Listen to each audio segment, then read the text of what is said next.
के समझा देते हैं। ये लोकतंत्र की ताकत है कि जिस चीज के लिए भी आप वोट दीजिएगा, वोट चाहे जिसको दीजिए, वो काम अपने आप हो जाएगा। अगर हमारी बात पर भरोसा नहीं है तो अभी हम जो बोल रहे हैं उसको सुनिए। हमने बिहार में वोट दिया है 5 किलो अनाज पर मोदी जी को, भाजपा को। तो बिहार में कितना भी चोरी भ्रष्टाचार है, 1 किलो चोरी करके घर घर सबको 4 किलो अनाज मिल रहा है कि नहीं मिल रहा है? हमने वोट दिया है नीतीश कुमार को बिजली लाने के लिए।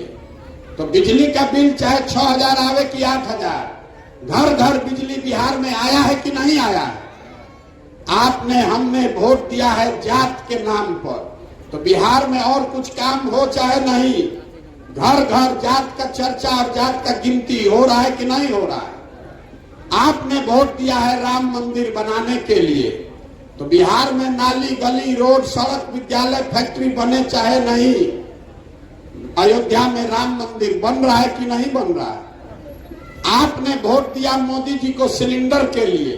तो सिलेंडर का दाम 1250 हो कि 1500, घर घर सिलेंडर आया है कि नहीं आया है? आपने वोट दिया मोदी जी का चेहरा देख के।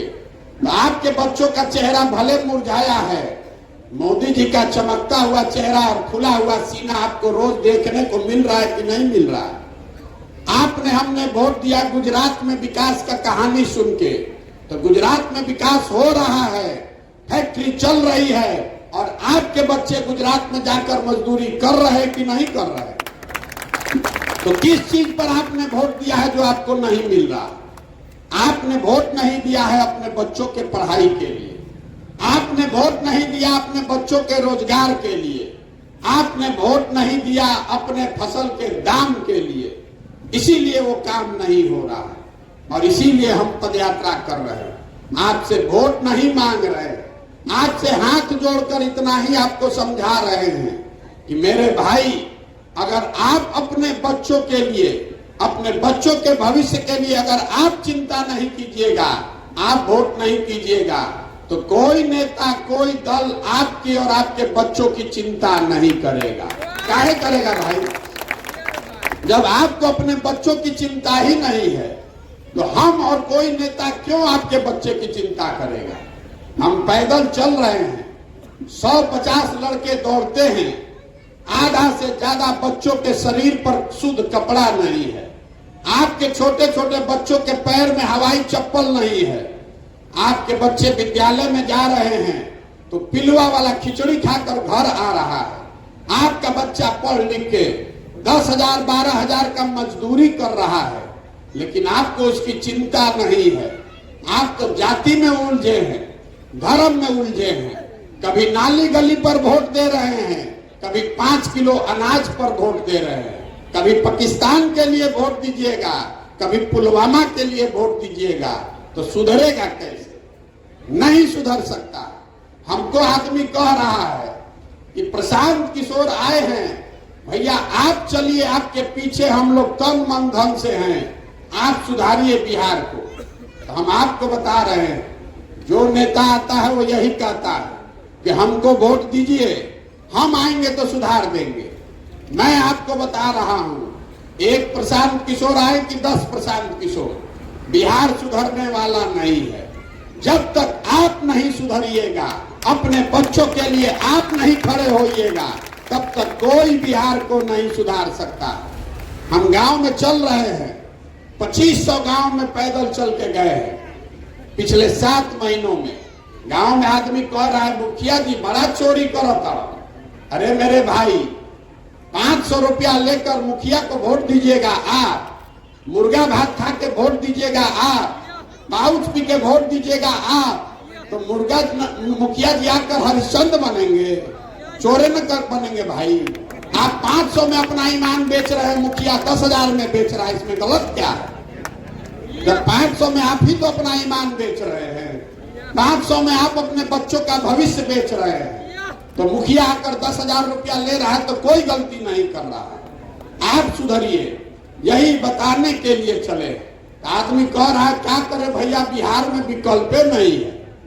एक बिहार में तो 2 गो दल है, एगो मोदी जी का भाजपा, एगो लालू जी का ललटेन। नीतीश कुमार बेचारे का तो पता नहीं है कि कब ललटेन पकड़ के लटक जाएंगे, कब कमल के फूल पर बैठ के पवरने लगेंगे। किसको वोट दिया जाए? हम लोग विकल्प चाहते हैं, बदलाव चाहते हैं, विकल्प नहीं है। तो मेरे भाई, अगर विकल्प चाहिए तो आप मिलकर विकल्प बनाइए। जो लोग हमको जानता है उसको मालूम है कि हमको और कुछ आए चाहे नहीं, चुनाव लड़ाने आता है। ये हम पैदल चले हैं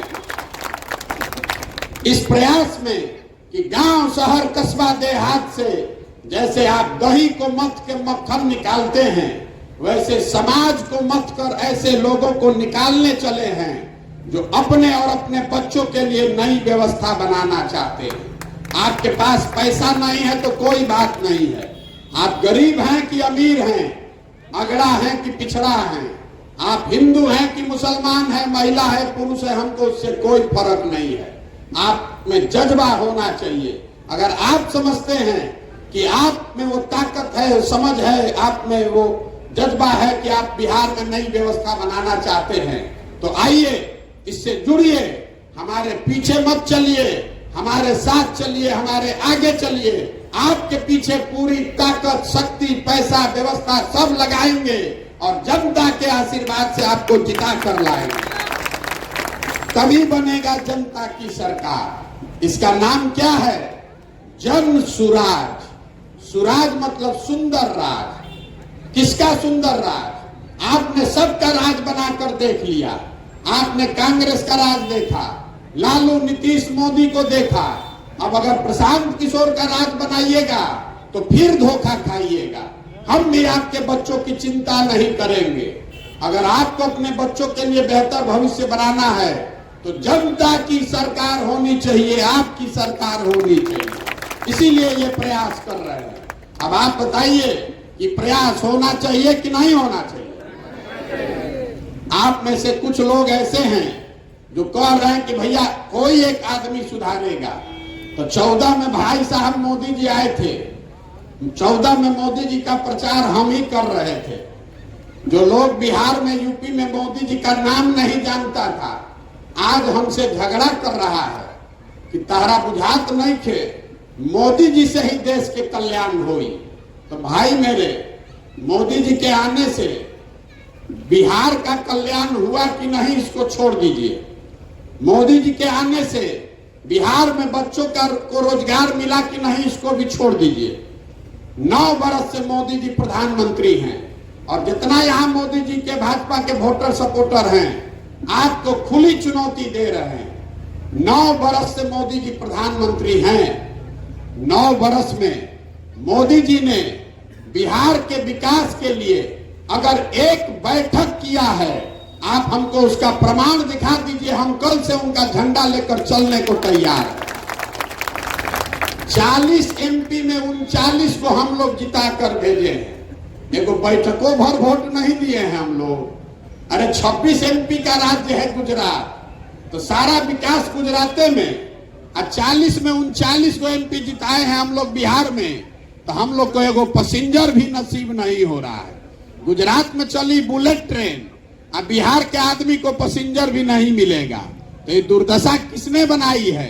ये मोदी जी की गलती नहीं है, ये गलती आपकी, हमारी है। क्योंकि हम लोग बिना मांगे ही 24 में फिर जाकर वोट वहीं दबाएंगे।